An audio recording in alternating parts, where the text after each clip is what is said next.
Previous lecture में हमने halogenation of alkene cover किया था। उसमें दो केस कवर किए थे, क्लोरीनेशन एंड ब्रोमिनेशन। अब हम कवर करने जा रहे हैं आयोडीनेशन ऑफ एल्केन।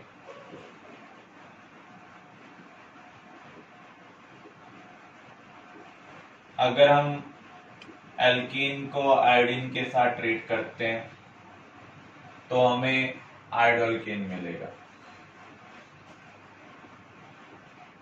लेकिन इस रिएक्शन का जो यील्ड है वो पुअर है।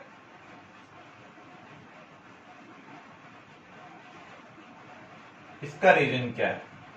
एक्चुअल में जो रिएक्शन है वो रिवर्सिबल है, और जब भी रिएक्शन रिवर्सिबल होती है तो यील्ड क्या होता है?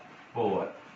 HI यहां पर स्ट्रॉन्ग रिड्यूसिंग एजेंट है जो आयोडोएल्केन को वापस किस में कन्वर्ट कर रहा है?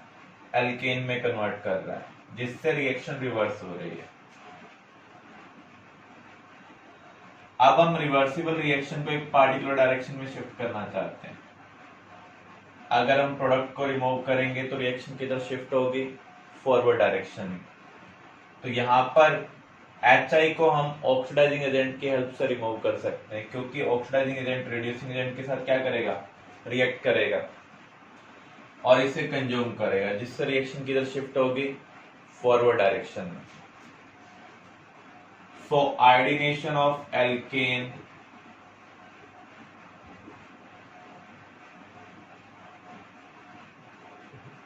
carried out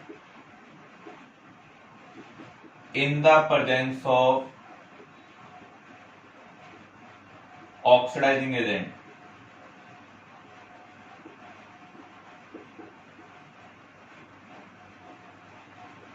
like HNO3, HiO3।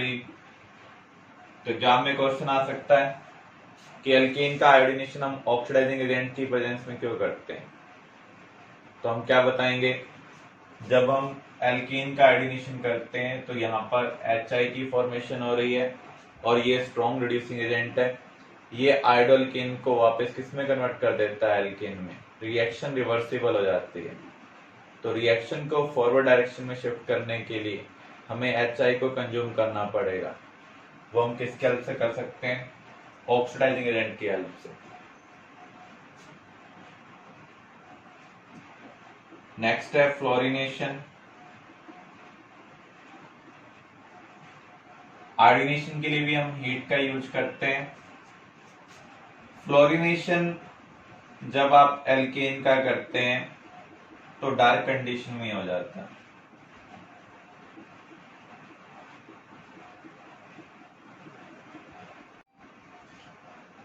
तो यहां पर अगर हम एक से ज्यादा कार्बन वाले एल्केन ले रहे हैं तो उस केस में हमें अनएक्सपेक्टेड प्रोडक्ट भी मिल रहे हैं। तो यहां पर हम बना रहे थे फ्लोरोइथेन, लेकिन आपको फ्लोरोमीथेन भी मिल रहा है। इसका मीनिंग रिएक्टेंट क्या हो रहा है? वेस्ट हो रहा है। तो इस रिएक्शन का यील्ड क्या है? पुअर है। ये रिएक्शन हाईली एक्सोथर्मिक है। इतनी ज्यादा एनर्जी रिलीज हो रही है कि इस केस में जो कार्बन कार्बन सिग्मा बॉन्ड है वो भी ब्रेक हो रहे हैं, जिससे हमें अनवांटेड प्रोडक्ट मिल रहे हैं। हाईली एक्सोथर्मिक नेचर होने की वजह से इस रिएक्शन को कैरी आउट करने के लिए हमें एक तो स्पेशल कंटेनर चाहिए। इसका मीनिंग ये रिएक्शन डिफिकल्ट है कंट्रोल करने के लिए, अनवांटेड प्रोडक्ट भी मिल रहे हैं। तो फ्लोरोएल्केन हम बनाते कैसे हैं? हम इनको इनडायरेक्टली बनाते हैं फ्रॉम क्लोरोएल्केन।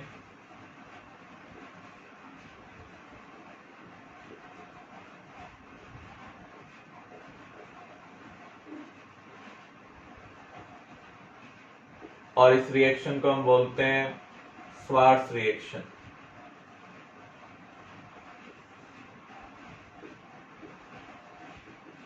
ये रिएक्शन हमें board exam point of view से कवर करनी है। बाकी केस जो हमने अभी किए हैं उनमें से मोस्टली क्वेश्चन एग्जाम में नहीं आते हैं। तो किसी भी क्लोरोएल्कीन को आप मेटल फ्लोराइड, इनऑर्गेनिक फ्लोराइड के साथ हीट करेंगे तो हमें फ्लोरोएल्कीन मिलेगा। ये मेटल फ्लोराइड क्या हो सकते हैं? सिल्वर फ्लोराइड हो सकते हैं, एंटीमनी फ्लोराइड हो सकता है, मर्क्यूरिक फ्लोराइड हो सकता है, कोई भी मेटल फ्लोराइड आपको मिल जाए। अगर हम क्लोरोएल्कीन को मेटल फ्लोराइड के साथ हीट करेंगे तो क्लोरोएल्कीन किस में कन्वर्ट हो जाएगा? फ्लोरोएल्कीन में कन्वर्ट हो जाएगा। इस रिएक्शन को हम क्या कहेंगे? स्वार्ट्ज रिएक्शन कहेंगे।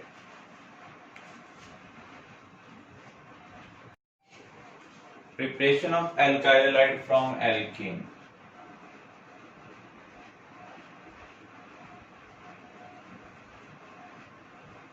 फर्स्ट केस हम कवर कर रहे हैं बाय एक्शन ऑफ हैलोजन।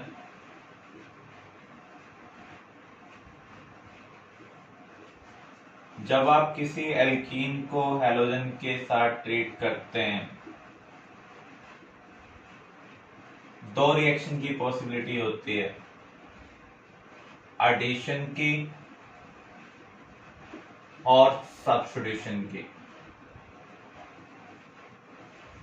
जब भी आपको किसी भी रिएक्शन में एल्कीन के सामने हैलोजन दिखे तो आपको दो रिएक्शन के बारे में सोचना है, या तो एडिशन होगा या फिर सब्स्टिट्यूशन। अब माइंड में एक क्वेश्चन आता है, कब हम एडिशन करेंगे, कब हम सब्स्टिट्यूशन करेंगे। अगर हमने किसी सॉल्वेंट को लिया होगा तो उस केस में एडिशन होगा। बिना सॉल्वेंट के हमें क्या करना है? सब्स्टिट्यूशन करना है। कौन सी पोजीशन पर? अलाइलिक बेंजाइलिक पोजीशन पर। अगर ये बेसिक हमें ध्यान है तो कभी भी क्वेश्चन गलत नहीं होगा।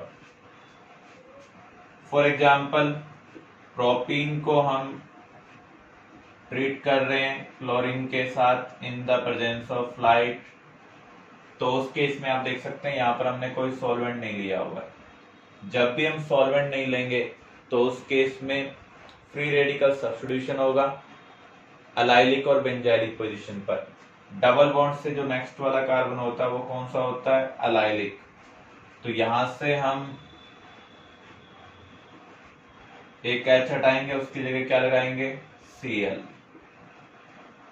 ऐसे अगर हम इसको ब्रोमीन के साथ हीट कर रहे होते तो भी हमें सेम कंसिडर करना है।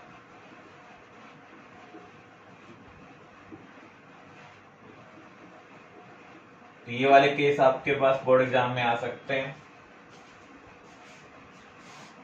ऐसे आपने इथीन को क्लोरीन के साथ ट्रीट किया इन the presence of solvent. Carbon tetrachloride एक सॉल्वेंट है, तो यहां पर हमने सॉल्वेंट लिया है, इसलिए हम रिएक्शन कौन सी करेंगे? एडिशन रिएक्शन करेंगे। डबल बॉन्ड को सिंगल बॉन्ड में कन्वर्ट करेंगे, एक Cl इधर, एक Cl इधर। तो ये तीनों केस आपसे बोर्ड एग्जाम में पूछे जा सकते हैं। अब मैं कुछ ऐसे केस कवर करने जा रहा हूं जो आपसे बोर्ड एग्जाम में नहीं पूछे जाएंगे लेकिन कॉम्पिटिटिव एग्जाम में पूछे जा सकते हैं।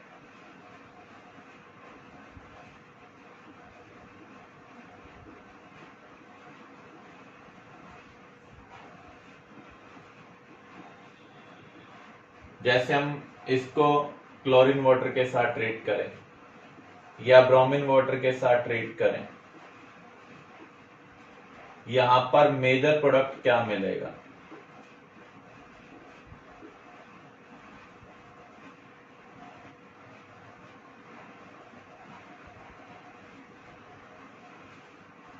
यहां पर हम ब्रोमीन के साथ ट्रीट कर रहे हैं in the presence of heat, यहां पर मेजर क्या मिलेगा? तो ऐसे केस हम कैसे प्रेडिक्ट करेंगे? इसको हम पहले मैकेनिज्म के थ्रू अंडरस्टैंड करते हैं, तभी आप इस टाइप के क्वेश्चन सॉल्व कर पाएंगे। मैकेनिज्म क्या होगा इसका? Electrophilic addition. जब भी किसी मॉलिक्यूल के अंदर अनसैचुरेशन प्रेजेंट हो तो एडिशन होगा। कार्बन कार्बन डबल बॉन्ड है, ट्रिपल बॉन्ड है, तो उस केस में इलेक्ट्रोफिलिक एडिशन होगा। लेकिन एडिशन रिएक्शन करवाने के लिए सॉल्वेंट प्रेजेंट होना चाहिए या वो मटेरियली लिक्विड होना चाहिए जिससे वो आसानी से सबस्ट्रेट को अप्रोच कर पाए, ऑर्गेनिक मॉलिक्यूल को अप्रोच कर पाए। तो इलेक्ट्रोफिलिक एडिशन यहां पर होगा। तो पहला स्टेप क्या है? Generation of electrophile.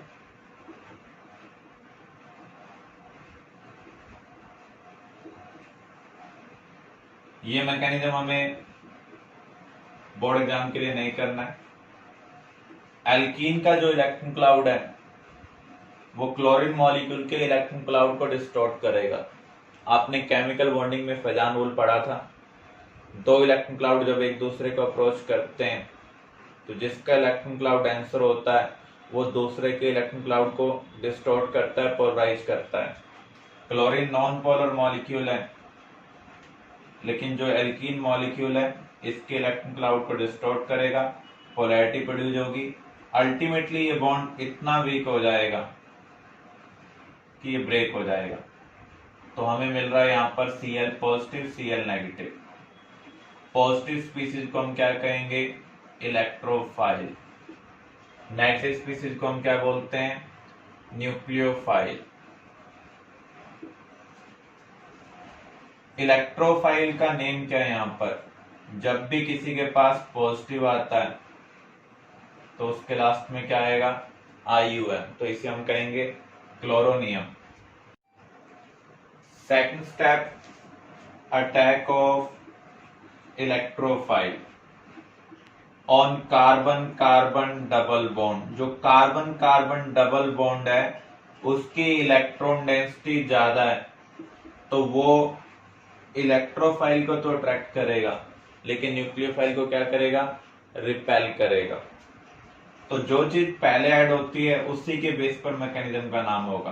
तो यहाँ पर इलेक्ट्रोफाइल पहले ऐड हो रहा है इसलिए मैकेनिज्म का नाम क्या है? Electrophilic addition.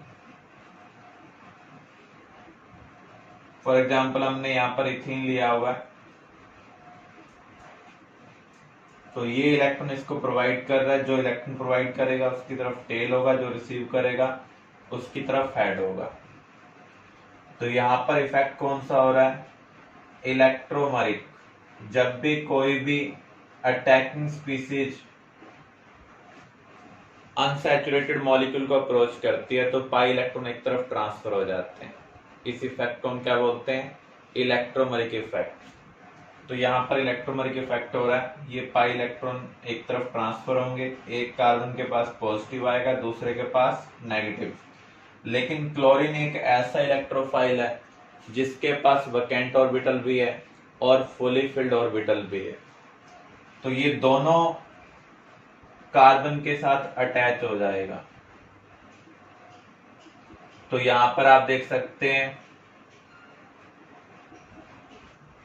आपको क्या मिल रहा है? 3 सेंटर्ड साइक्लिक इंटरमीडिएट। ऐसा तभी मिलेगा जब कोई इलेक्ट्रोफाइल दोनों कार्बन के साथ बॉन्ड बना पाए, positive and negative. Third step, attack of nucleophile. जो इंटरमीडिएट बना है उसमें चार्ज प्रेजेंट है और जिस भी स्पीसीज के पास चार्ज होता है वो स्टेबल नहीं होती है। तो जो कार्बन हैलोजन के साथ कनेक्टेड है EN डिफरेंस की वजह से वहां पर पार्शियल पॉजिटिव आ रहा है क्योंकि क्लोरीन मोर इलेक्ट्रोनेगेटिव है। क्लोरीन के पास पॉजिटिव आने की वजह से इसकी इलेक्ट्रोनेगेटिविटी और इंक्रीज हो चुकी है। तो जितना ज्यादा EN डिफरेंस होगा उतना ज्यादा कार्बन के पास पार्शियल पॉजिटिव आएगा। अब जो न्यूक्लियोफाइल है, न्यूक्लियोफाइल क्या है? Cl negative. यहां पर अटैक करेगा। जो Cl नेगेटिव है वो फ्रंट साइड से अटैक नहीं कर सकता है क्योंकि इसका इलेक्ट्रॉन क्लाउड एक दूसरे को रिपेल करेंगे। तो ये आसानी से बैक साइड से अटैक कर सकता है, फ्रंट साइड से अटैक नहीं कर पाएगा। तो ऐसे केस में जो एडिशन होगा उसे हम क्या कहेंगे, एंटी एडिशन। इलेक्ट्रोफाइल न्यूक्लियोफाइल तभी जनरेट होंगे जब आपने सॉल्वेंट लिया हुआ है, विदाउट सॉल्वेंट इस बॉन्ड का होमोलाइटिक फिजन होगा। तो यहां पर जब आप एल्कीन को हैलोजन के साथ ट्रीट कर रहे हैं in the presence of solvent, addition reaction हो रही है, और एडिशन कौन से टाइप का हो रहा है, एंटी एडिशन। अगर हमने वाटर सॉल्वेंट लिया हुआ है तो उस केस में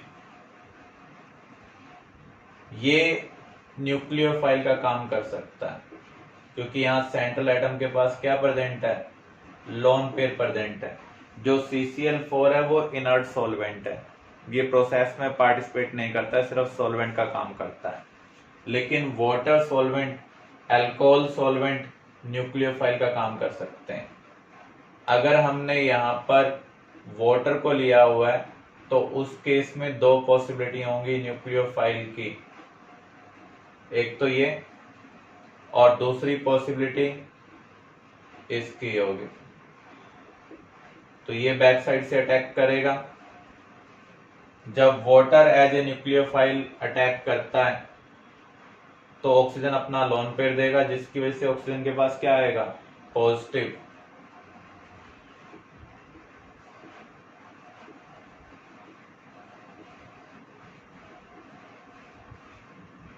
किसी भी स्पीशीज के पास पॉजिटिव हो तो वो अनस्टेबल है, तो यहां पर एक ऑक्सीजन हाइड्रोजन बॉन्ड ब्रेक हो जाएगा और H+ की फॉर्म में ये निकल जाएगा और इसके इलेक्ट्रॉन ऑक्सीजन को मिल रहे हैं।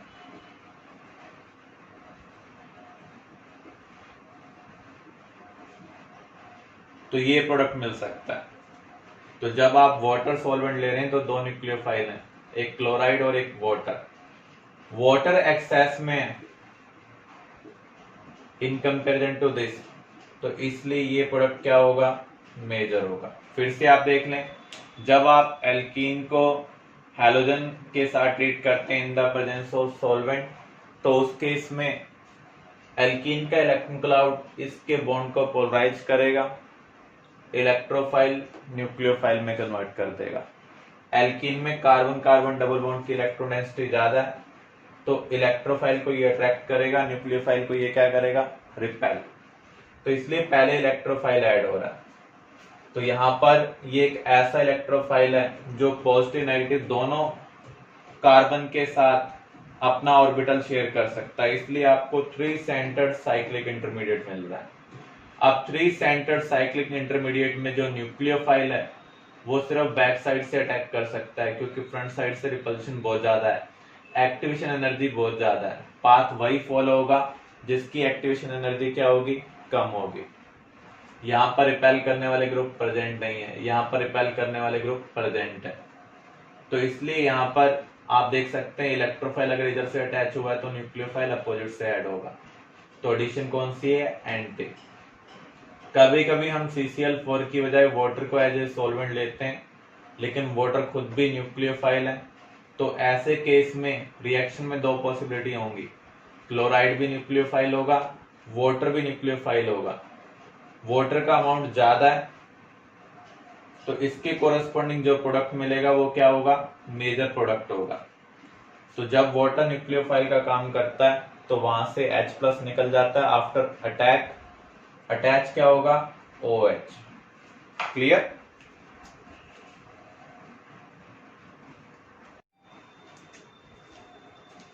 अब हम उन क्वेश्चन को कंप्लीट करते हैं। प्रोपीन को क्लोरीन वाटर के साथ हम ट्रीट कर रहे हैं, क्या प्रोडक्ट मिलेगा।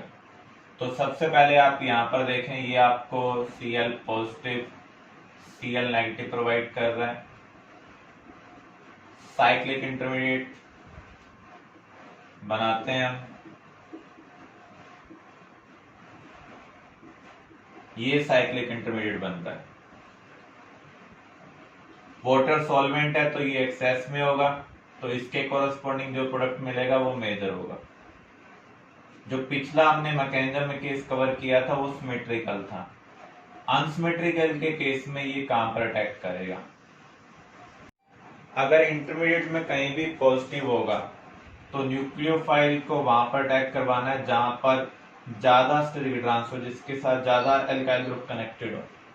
तो यहाँ पर ज्यादा एल्काइल ग्रुप कनेक्टेड है तो न्यूक्लियोफाइल यहाँ पर अटैक कर रहा है, क्योंकि इसका कार्बोटाइन ज्यादा स्टेबल बनेगा, लेकिन यहाँ पर कार्बोटाइन इंटरमीडिएट नहीं। तो प्रोडक्ट आपको क्या मिलेगा, वाटर से H+ निकाल दें तो यहाँ पर ये प्रोडक्ट मेजर है। देखो यहाँ पर क्लोराइड भी न्यूक्लियोफाइल है, लेकिन वाटर एक्सेस में तो मेजर अटैक इसकी तरफ से होंगे। ये अनसिमेट्रिकल है, अनसिमेट्रिकल में जो न्यूक्लियोफाइल है वो वहां पर अटैक करेगा जहां पर ज्यादा स्टेबल कार्बोटाइन बन पाए। ऐसा तभी देखना है जब इंटरमीडिएट में क्या हो, पॉजिटिव हो। तो यहां पर जब अटैक होगा मोर स्टेरिक कार्बन के ऊपर तो प्रोडक्ट आपको क्या मिलेगा, मेजर मिलेगा। क्लियर। ऐसा ही आप ब्रोमीन वाटर वाले केस में कर सकते हैं।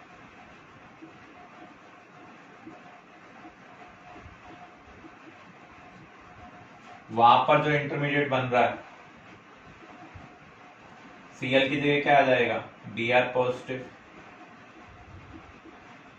तो बीच वाले कार्बन के साथ क्या लगेगा, वाटर का नेगेटिव पार्ट। नेक्स्ट केस मैंने आपको दिया था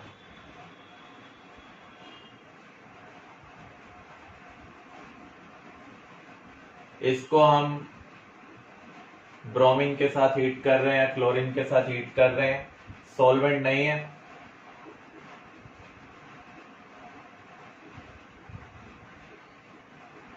तो यहां पर सब्स्टिट्यूशन होगा।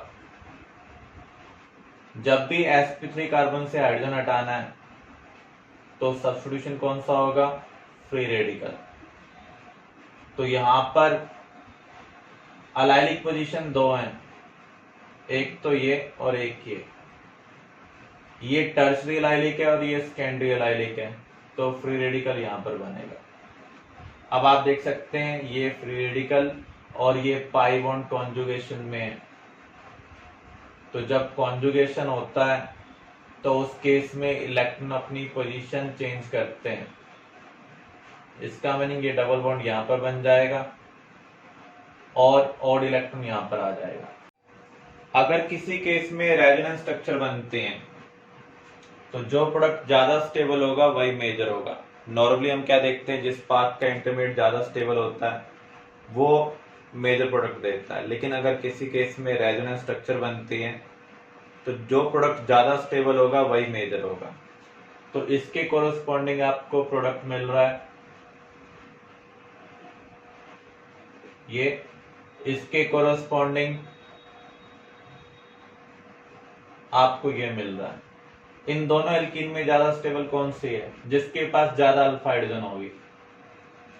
जो डबल बॉन्डेड कार्बन होता है उससे नेक्स्ट कार्बन को हम क्या बोलते हैं, अल्फा।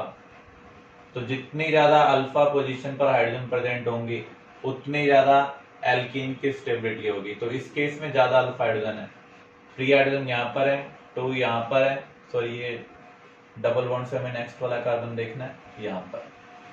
तो यहाँ पर 1 हाइड्रोजन, यहाँ पर 2, यहाँ पर 3, टोटल 6 अल्फा हाइड्रोजन है। इसमें अगर हम देखें यहाँ पर एक भी अल्फा हाइड्रोजन नहीं है, यहाँ पर 2 है। तो इन दोनों में से ज्यादा स्टेबल एल्कीन कौन सी है, ये है, इसलिए ये मेजर प्रोडक्ट होगा। ऐसे क्वेश्चन सिर्फ कॉम्पिटिटिव एग्जाम में पूछे जाएंगे। अब इस केस में आपको मेजर प्रोडक्ट बताना है क्या होगा। इसको हम ब्रोमीन के साथ हीट कर रहे हैं, अगेन सॉल्वेंट मिसिंग है तो free radical substitution, allylic position. तो पहले तो हम यहाँ पर अलाइलिक फ्री रेडिकल बना देते हैं। डबल बॉन्ड से नेक्स्ट वाला कार्बन क्या होता है, अलाइलिक। तो यहाँ पर भी आप देख सकते हैं ये ऑड इलेक्ट्रॉन और पाई किस में है, कॉन्जुगेशन में। तो ये पाई इलेक्ट्रॉन इधर शिफ्ट होगा, तो यहाँ पर ऑड इलेक्ट्रॉन आ चुका है। ये दोनों रेजोनेंस स्ट्रक्चर हैं, स्केलेटन सेम है लेकिन इलेक्ट्रॉन की पोजीशन क्या है, डिफरेंट। अगर इसके साथ ब्रोमीन फ्री रेडिकल अटैच होगा तो प्रोडक्ट आपको मिल रहा है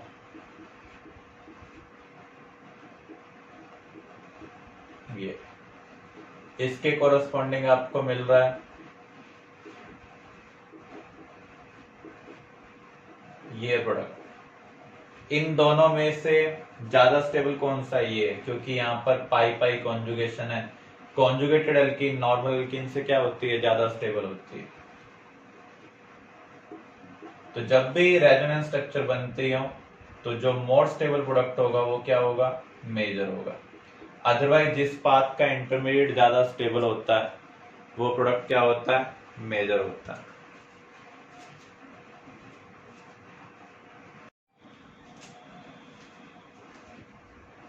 इथाइल बेंजीन है हमारे पास,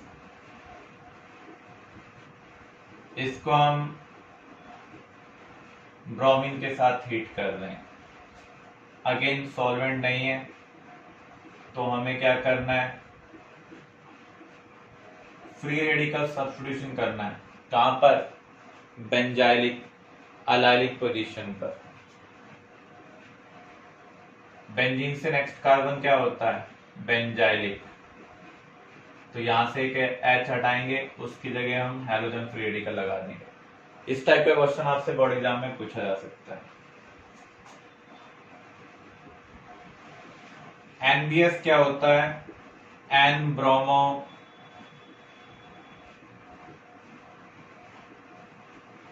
सक्सिनिमाइड। ये हमें ब्रोमीन फ्री रेडिकल प्रोवाइड करता है।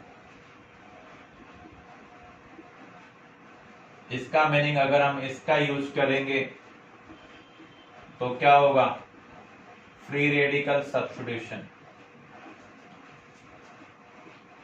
NBS की स्ट्रक्चर भी दी हो सकती है एग्जाम में आपको।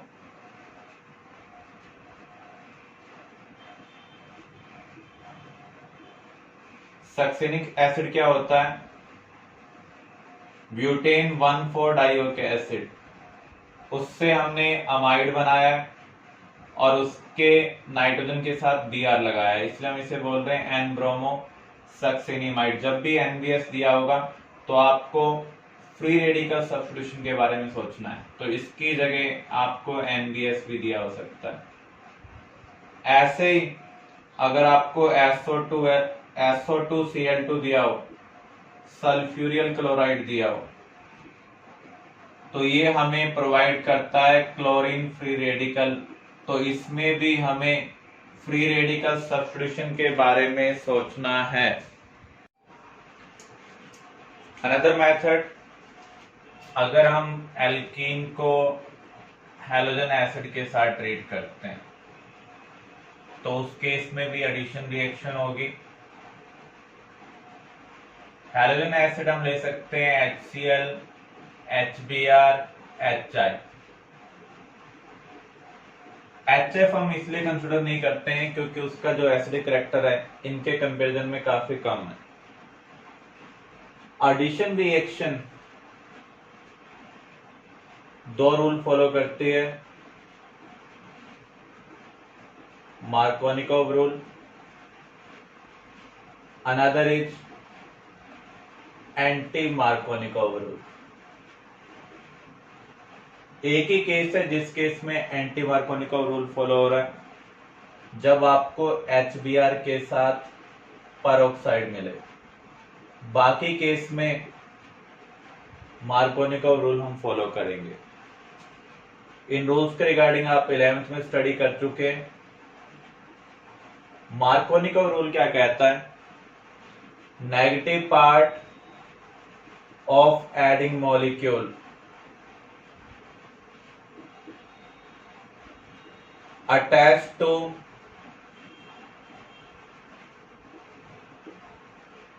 that double bonded carbon which have less number of hydrogen or more alkylated।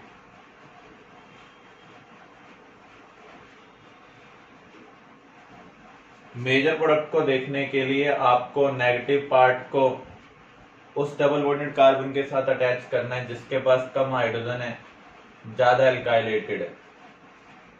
Markovnikov का उल्टा क्या है, एंटी मार्कोनिकोव। अब एग्जाम में मान लीजिए आपके पास आ जाता है प्रोपीन।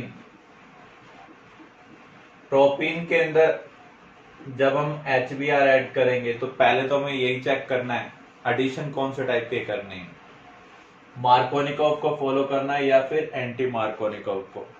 यहाँ पर सिर्फ HBr दिया हुआ है, पेरोक्साइड नहीं दिया हुआ है, तो इसका मीनिंग हमें यहाँ पर मार्कोनिकोव एडिशन फॉलो करनी है। तो उसके अकॉर्डिंग इस मॉलिक्यूल का जो नेगेटिव पार्ट है हम उस डबल बॉन्डेड कार्बन के साथ अटैच कर रहे हैं जहां पर कम हाइड्रोजन है। तो इधर हमने नेगेटिव पार्ट कनेक्ट किया, इधर पॉजिटिव पार्ट। तो ये प्रोडक्ट क्या है, मेजर। इसके मिलने की पॉसिबिलिटी ज्यादा होगी। अदर प्रोडक्ट भी मिलेगा लेकिन उसकी पॉसिबिलिटी कम होगी। तो यहां पर अदर प्रोडक्ट क्या होगा, जो नेगेटिव पार्ट है वो यहां पर अटैच हो जाए और इधर पॉजिटिव पार्ट। पॉजिटिव पार्ट यहां पर हाइड्रोजन है तो CH का क्या हो जाएगा, CH2। यहां पर डबल बॉन्ड जब सिंगल बॉन्ड में कन्वर्ट होगा तो CH2 के साथ क्या कनेक्ट होगा, Br। तो ये प्रोडक्ट माइनर है। तो ये केस आपसे बोर्ड एग्जाम में पूछा जा सकता है, प्रोपीन को जब हम HBr के साथ ट्रीट करेंगे तो मेजर प्रोडक्ट क्या मिलेगा। अगर हम HBr पेरोक्साइड के साथ इसे ट्रीट करें तो उस केस में क्या मेजर प्रोडक्ट मिलेगा। तो हमें यहां पर मार्कोनिकोव का उल्टा सोचना है। तो एंटी मार्कोनिकोव में जो मार्कोनिकोव का माइनर था यहां पर वो क्या है, मेजर है। और जो मार्कोनिकोव का मेजर था यहां पर वो क्या है, माइनर। इसको मैकेनिज्म के थ्रू अंडरस्टैंड करते हैं। बोर्ड एग्जाम में सिर्फ यही केस आएंगे, इससे कॉम्प्लेक्स केस नहीं आएंगे।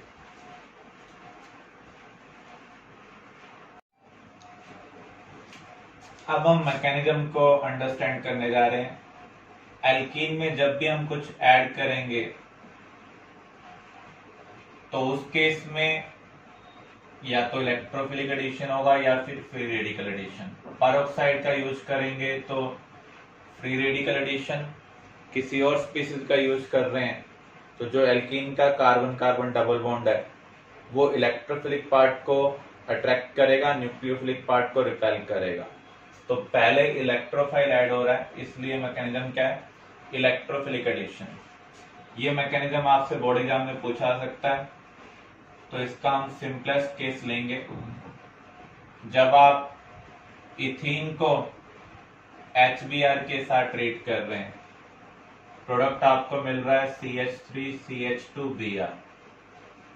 ये प्रोडक्ट आपको कैसे मिल रहा है, इसको हम स्टेप बाय स्टेप अंडरस्टैंड करते हैं। स्टेप 1 क्या होगा, जनरेशन ऑफ इलेक्ट्रोफाइल। एल्कीन का जो इलेक्ट्रॉन क्लाउड है वो HBr के इलेक्ट्रॉन क्लाउड को पोलराइज करेगा। पहले से यहां पर पार्शियल पॉजिटिव पार्शियल नेगेटिव है, लेकिन इसकी पोलैरिटी को फर्दर इंक्रीज करेगा। आप ये कह सकते हैं इसका जो इलेक्ट्रॉन क्लाउड है इसके न्यूक्लियर पार्ट को तो अट्रैक्ट करेगा, इलेक्ट्रॉन क्लाउड पार्ट को क्या करेगा, रिपेल। तो यहाँ पर फर्दर पोलराइजेशन हो रहा है। अल्टीमेटली ये बॉन्ड इतना वीक हो जाएगा, ये पॉजिटिव और नेगेटिव में कन्वर्ट हो जाएगा।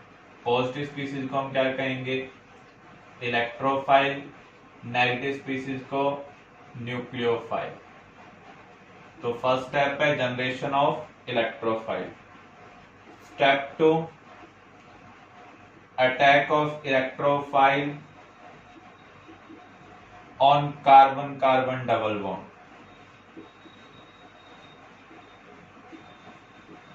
जो डबल बॉन्डेड कार्बन है उसकी इलेक्ट्रोडेंसिटी ज्यादा है, तो ये इलेक्ट्रोफाइल को अट्रैक्ट कर रहा है, न्यूक्लियोफाइल को रिपेल कर रहा है। तो ये पाई इलेक्ट्रॉन एक तरफ ट्रांसफर होंगे, इस इफेक्ट को हम कहेंगे इलेक्ट्रोमेरिक इफेक्ट। जिस तरफ पाई इलेक्ट्रॉन ट्रांसफर हो उधर ही अटैकिंग स्पीसीज अटैच हो जाए तो उसे हम कहेंगे पॉजिटिव इलेक्ट्रोमोरिक इफेक्ट, जिसको हम रिप्रेजेंट करते हैं +E से।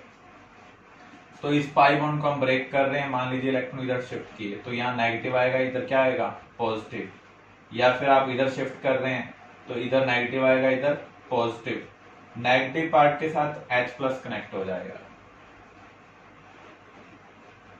दूसरे कार्बन के साथ कुछ भी अटैच नहीं हुआ है तो वहां पर पॉजिटिव आ जाएगा। नेगेटिव पॉजिटिव मिलकर क्या हो रहे हैं न्यूट्रल। देखो कार्बन कार्बन डबल बॉन्ड जब ब्रेक हो रहा है, एक तरफ नेगेटिव आएगा, दूसरी तरफ पॉजिटिव, नेगेटिव पार्ट के साथ H+ अटैच हो रहा है, तो हमें यहां पर इंटरमीडिएट क्या मिल रहा है कार्बोकेटायन, और इंटरमीडिएट अनस्टेबल होते हैं। H+ के पास सिर्फ वैकेंट ऑर्बिटल है, इसलिए सिर्फ एक ही कार्बन के साथ अटैच हो पा रहा है, नेगेटिव वाले कार्बन के साथ फुली फिल्ड ऑर्बिटल के साथ। थर्ड स्टेप होगा अटैक ऑफ न्यूक्लियोफाइल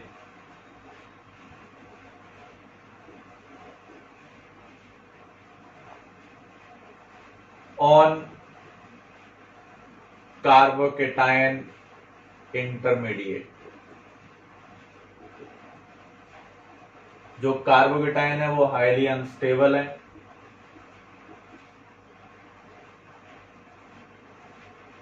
न्यूक्लियोफाइल इसके ऊपर अटैक करेगा, प्रोडक्ट हमें मिल रहा है ब्रोमोइथेन। अगर हम इसको प्रोपीन वाले केस के लिए अप्लाई करें, एग्जाम में आपको इथीन के ऊपर ही डिस्क्राइब करना है, लेकिन अगर हमें प्रोपीन वाले केस में इसको अप्लाई करना पड़े, इलेक्ट्रोफाइल क्या है H+, तो यहां पर जो इंटरमीडिएट है वो कार्बोकेटायन बनेगा।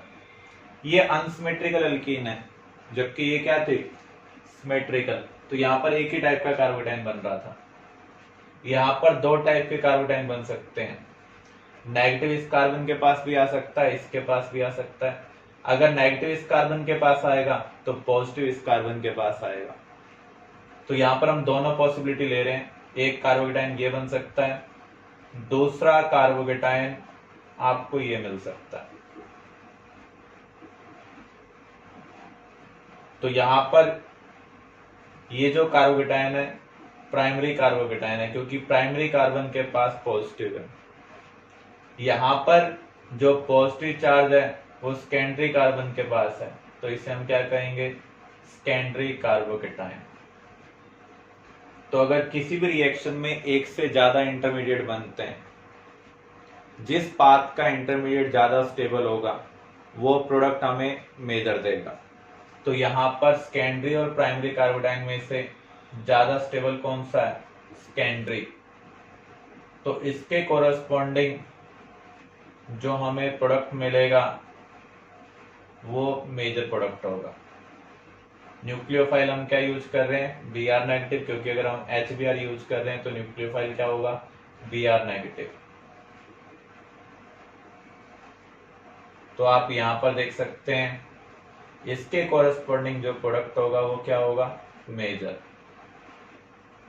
तो यहां पर Br नेगेटिव अटैक कर रहा है, प्रोडक्ट ये भी बनेगा, लेकिन इसकी पॉसिबिलिटी कंपेरेटिवली कम होगी, तो ये माइनर है। तो जब भी H+ carbon carbon double bond के ऊपर अटैक करता है तो आपको मल्टीपल कार्बोकेटायन मिल सकते हैं, अगर एल्कीन क्या हो अनसिमेट्रिकल हो। यहाँ पर एल्कीन सिमेट्रिकल थे, इसलिए हमें एक ही टाइप का कार्बोकेटायन मिल रहा था। तो जितने टाइप के कार्बोकेटायन बनेंगे उतने टाइप के हमें प्रोडक्ट मिलेंगे। जिस पाथ का कार्बोकेटायन सबसे ज्यादा स्टेबल होगा उसके कोरस्पॉन्डिंग जो प्रोडक्ट हमें मिलेगा वो क्या होगा मेजर मिलेगा। तो एग्जाम में ये मैकेनिज्म डिस्क्राइब करने के लिए नहीं आएगा, इथीन के बेस पर ही आपको डिस्क्राइब करना होगा। क्लियर?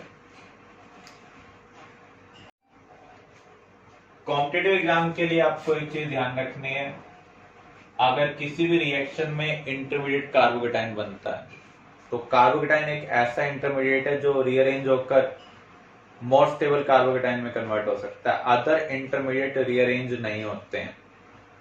तो रीअरेंजमेंट की वजह से आपको अनएक्सपेक्टेड कार्बोकेटाइन मिलेगा, इसलिए ऐसे रिएक्शन के अंदर आपको अनएक्सपेक्टेड मेजर प्रोडक्ट मिल सकते हैं। तो यहां पर जो कार्बोकेटाइन इंटरमीडिएट बना है वो क्या होगा, रीअरेंज होगा by 1,2 hydride shift, 1,2 methyl shift, 1,2 alkyl shift, 1,2 ring shift. 1,2 का मीनिंग है नेबर। इनमें से कोई भी शिफ्टिंग पॉसिबल हो सकती है। हमें एक मोर स्टेबल कार्बोकेटाइन मिलेगा जिसके ऊपर न्यूक्लियोफाइल अटैक करेगा, अनएक्सपेक्टेड मेजर प्रोडक्ट मिल सकता है। बोर्ड एग्जाम में आपके पास प्रोपीन रेलेवेंट क्वेश्चन आएंगे, उससे अटकर नहीं आएंगे। इसको हम एक एग्जांपल के थ्रू अंडरस्टैंड करते हैं।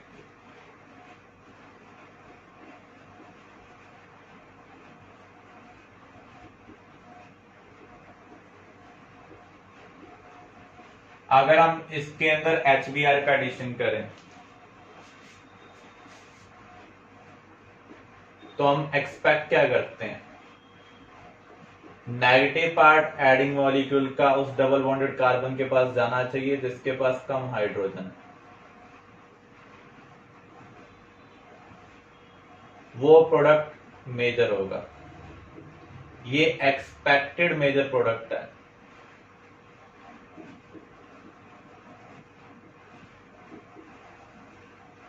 लेकिन इस रिएक्शन में ये हमें मेजर प्रोडक्ट नहीं मिल रहा, तो हमें मैकेनिज्म का यूज करना होगा। H प्लस एल्कीन के साथ कंबाइन होकर कार्बोकेटाइन बनाएगा। दो पॉसिबिलिटी हो सकती है,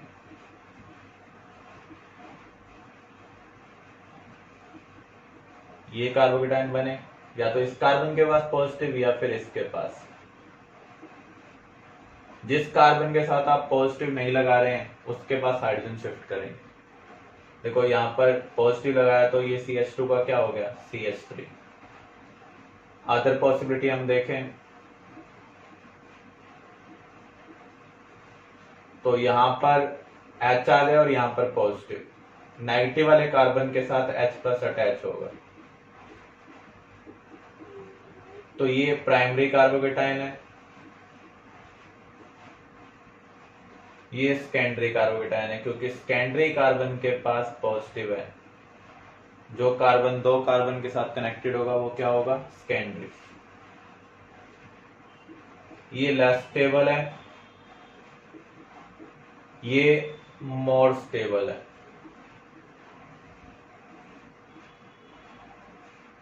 कार्बोकेटाइन रीअरेंजमेंट के through further more stable carbocation में कन्वर्ट होना चाहते हैं। इसके लिए या तो हमें हाइड्रोजन का शिफ्ट करना पड़ेगा, या मिथाइल का, या एल्काइल का, या फिर रिंग का शिफ्ट करना पड़ेगा।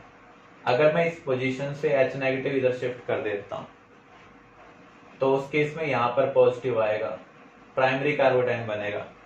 रीअरेंजमेंट तभी होती है जब मोर स्टेबल कार्बोकेटाइन बनता है। सेकेंडरी प्राइमरी के कंपैरिजन में मोर स्टेबल है, तो यहां पर हम हाइड्राइड शिफ्ट नहीं करेंगे क्योंकि अगर हमने यहां से हाइड्राइड इधर शिफ्ट किया, 1,2 का मीनिंग क्या, नेबर। अगर हमने H नेगेटिव यहां से यहां पर शिफ्ट किया तो इस पोजीशन पर पॉजिटिव आएगा, प्राइमरी कार्बोकेटाइन मिलेगा, और प्राइमरी कार्बोकेटाइन सेकेंडरी से कम स्टेबल है, इसलिए रीअरेंजमेंट नहीं होगी। लेकिन अगर हम यहां से मिथाइल इधर शिफ्ट कर दें, ये भी नेबरिंग पोजीशन है, तीनों ग्रुप एक जैसे हैं, तो यहां से मिथाइल हम इधर शिफ्ट कर दें तो आपको क्या मिल रहा है, शिफ्टिंग हमेशा नेबरिंग पोजीशन से होगी।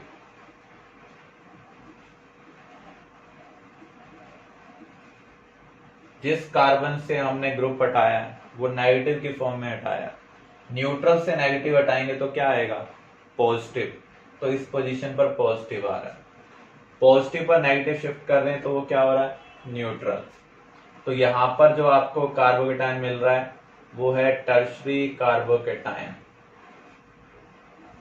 इन तीनों में से ये मोस्ट स्टेबल है।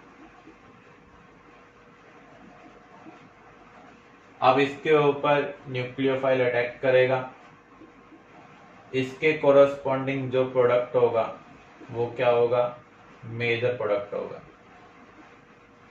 इस प्रोडक्ट को हमने एक्सपेक्ट नहीं किया था अकॉर्डिंग टू मार्कोनिकोव। तो ये मेजर प्रोडक्ट है लेकिन अनएक्सपेक्टेड है।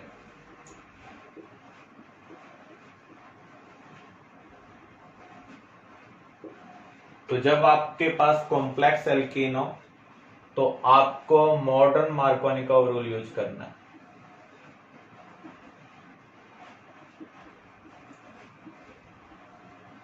ये क्या कहता है, इसको एक्चुअल में मॉडिफाई किया गया है मार्कोनिकोव रूल को। यहां पर आपको ध्यान रखना है मोस्ट स्टेबल कार्बोकेटायन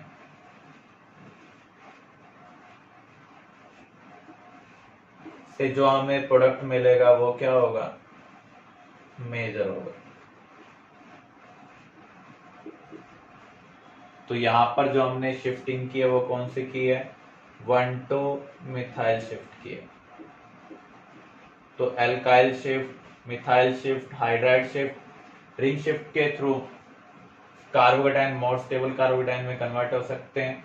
जो मोस्ट स्टेबल कार्बोकेटायन होगा उससे जो प्रोडक्ट मिलेगा वो मेजर प्रोडक्ट होगा। रीअरेंजमेंट के अब हम कुछ केस और कवर करते हैं। जैसे इस केस में आप देखें, अगर हम इसको HBr के साथ ट्रीट करेंगे तो मेजर प्रोडक्ट क्या होगा। अगेन पहले हम कार्बोकेटायन बनाएंगे। दो टाइप का कार्बोकेटायन बन सकता है, प्राइमरी और सेकेंडरी। यहां भी पॉजिटिव आ सकता है, यहां भी। मेजर प्रोडक्ट देखना हो तो ज्यादा स्टेबल वाले को देखो। प्राइमरी के कंपैरिजन में सेकेंडरी ज्यादा स्टेबल होगा, इसलिए हम सेकेंडरी वाले कार्बोकेटायन को कंसीडर करते हैं। अब हमें सेकेंडरी को टर्शरी में कन्वर्ट करना है, तो नेबर वाले कार्बन से हमें शिफ्टिंग करनी होगी। या तो हम मिथाइल शिफ्ट करें या फिर इथाइल शिफ्ट करें। अगर हम मिथाइल शिफ्ट करते हैं तो उस केस में आपको ये कार्बोकेटायन मिल रहा है।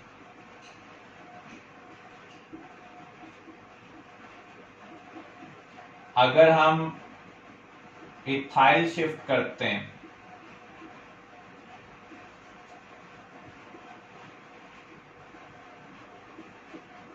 तो उस केस में हमें जो कार्बोकेटायन मिल रहा है वो ये मिल रहा है।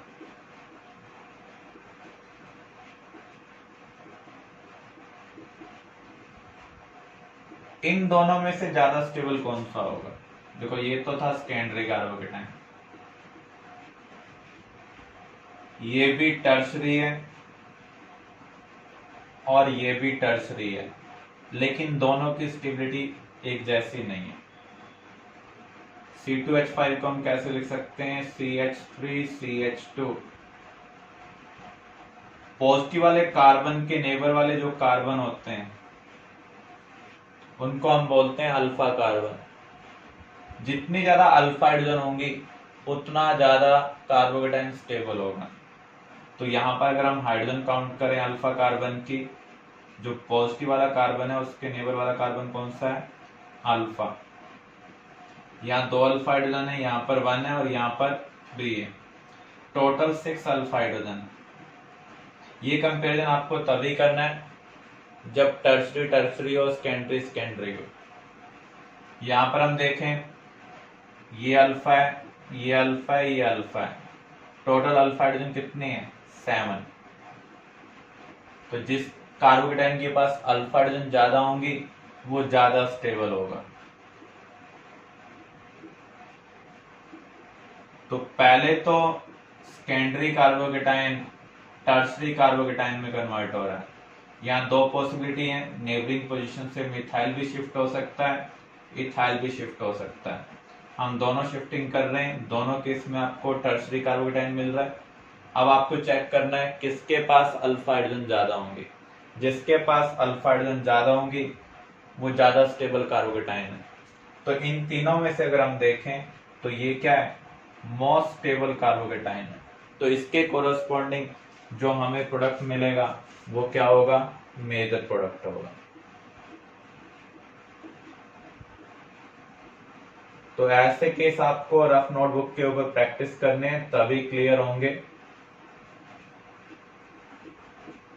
और ये केस सिर्फ कॉम्पिटिटिव एग्जाम के लिए करना है। कार्बोकेटाइन की स्टेबिलिटी का ऑर्डर क्या होता है,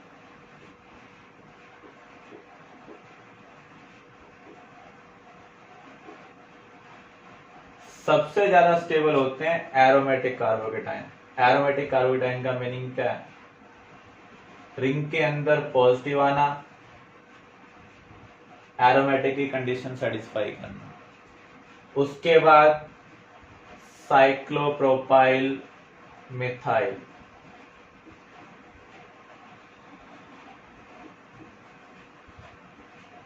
ये साइक्लोप्रोपाइल मिथाइल कार्बोकेटाइन है।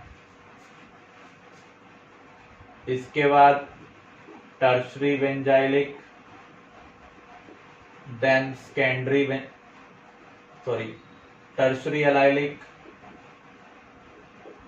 देन सेकेंडरी बेंजाइलिक,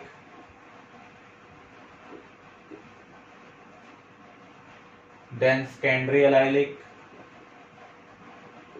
उसके बाद है tertiary carbocation, then primary benzylic, then primary allylic. उसके बाद सेकेंडरी कार्बोकेटाइन, देन प्राइमरी,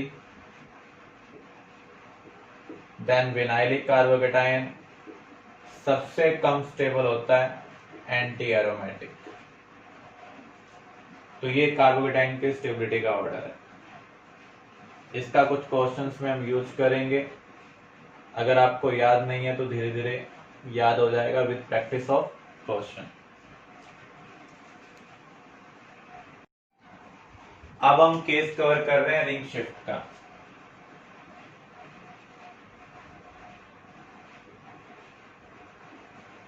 यहां पर हमें मेजर प्रोडक्ट क्या मिलेगा, अगेन सबसे पहले हम H+ ऐड करेंगे।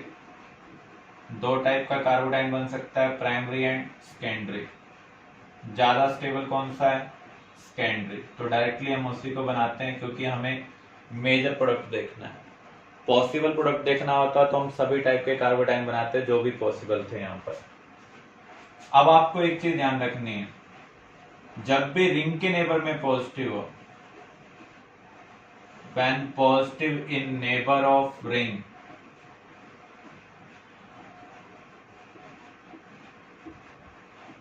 तो उस केस में रिंग शिफ्ट होगा, रिंग का एक्सपेंशन होगा। 4 मेंबर्ड रिंग 5 मेंबर्ड में कन्वर्ट हो जाएगी, 5 मेंबर्ड 6 मेंबर्ड में कन्वर्ट हो जाएगी। तो यहाँ पर 4 मेंबर्ड रिंग है तो ये 5 में कन्वर्ट होगी। हम नंबरिंग कर लेते हैं, 1 2 3 4 5। अब हमें रिंग शिफ्ट करना है, रिंग को ब्रेक करना पड़ेगा। फर्स्ट और फोर्थ कार्बन के बॉन्ड को हम ब्रेक कर रहे हैं और फोर्थ और फिफ्थ कार्बन के बॉन्ड को हम बना रहे हैं। तो रिंग यहां पर 5 मेंबर बन रही है। अब आप मार्किंग कर लें,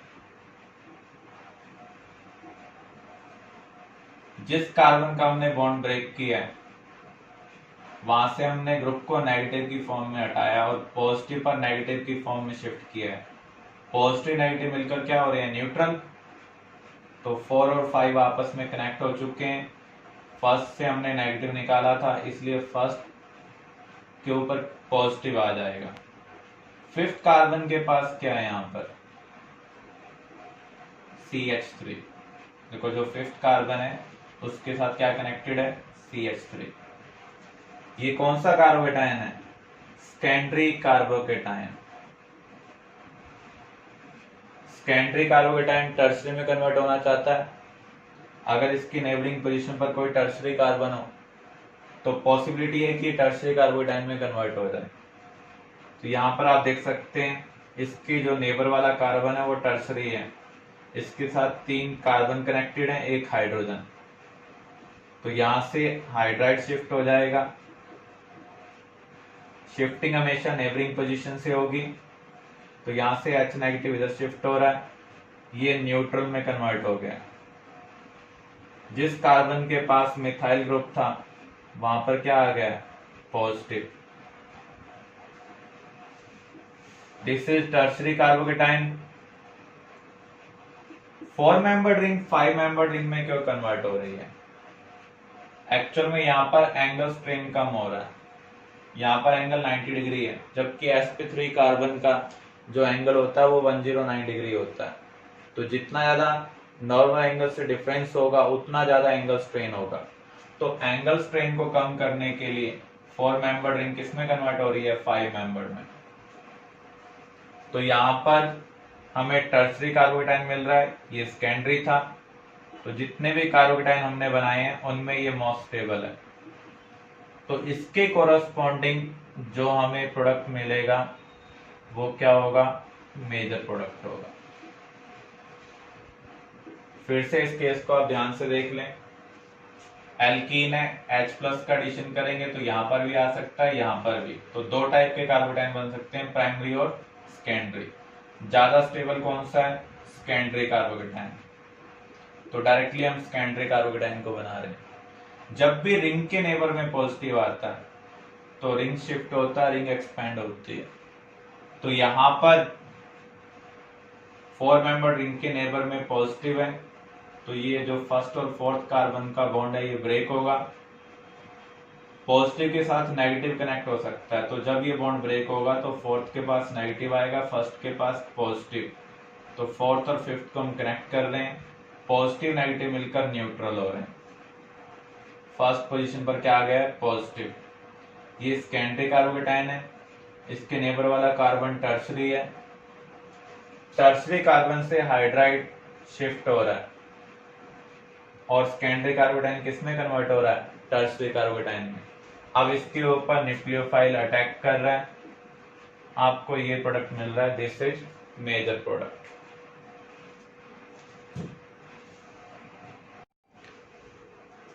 अब हम कवर कर रहे हैं mechanism of anti Markovnikov addition.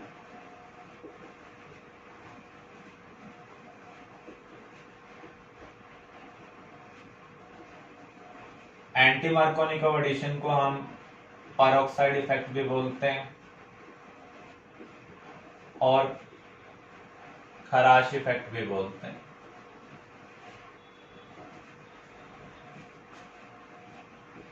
Step 1, generation of free radical.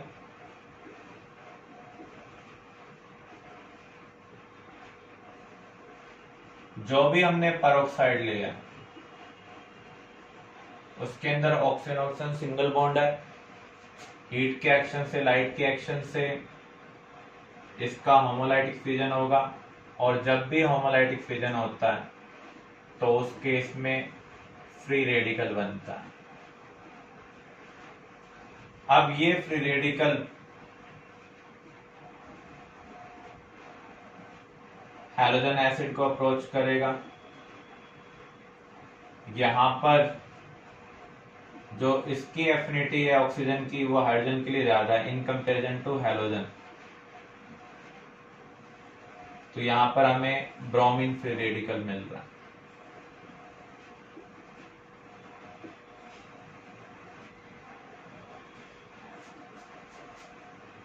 Step 2, attack of bromine free radical on carbon carbon double bond. जो प्रोपीन है उसके ऊपर ब्रोमीन फ्री रेडिकल अटैक करेगा। जब भी फ्री रेडिकल किसी के ऊपर अटैक करता है तो उसका भी क्या होता है, होमोलाइटिक फ्यूजन होता है। तो यहां पर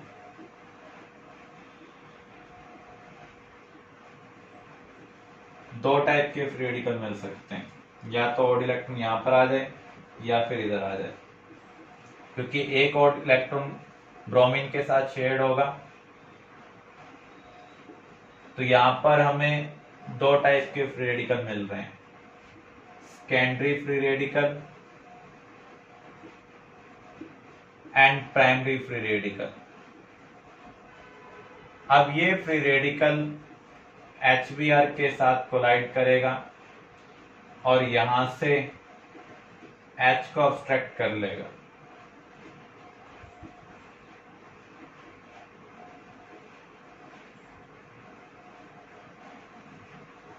सेकेंडरी और प्राइमरी फ्री रेडिकल में ज्यादा स्टेबल कौन है? सेकेंडरी है।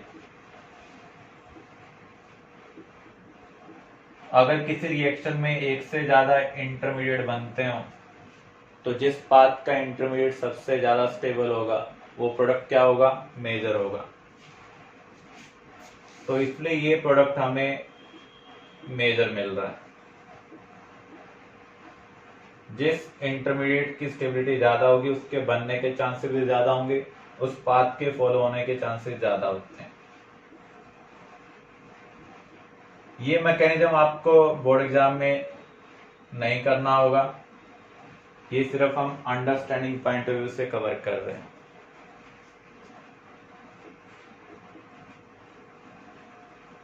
Only in case of HBr ये फॉलो होगा। एक्चुअल में इसके जो स्टेप हैं वो एक्सोथर्मिक है। Generation of hydrogen free radical and removal of hydrogen by free radical. लेकिन अदर केस में अगर आप HI का यूज कर रहे हैं, HCl का यूज कर रहे हैं, एक स्टेप एंडोथर्मिक है। फ्री रेडिकल रिएक्शन तभी हाईली फेवर्ड होती है जब कम से कम सभी स्टेप क्या हो? एक्सोथर्मिक हो। अगर एक भी स्टेप एंडोथर्मिक होगा तो उस केस में वो फेवरेबल नहीं होती हैं।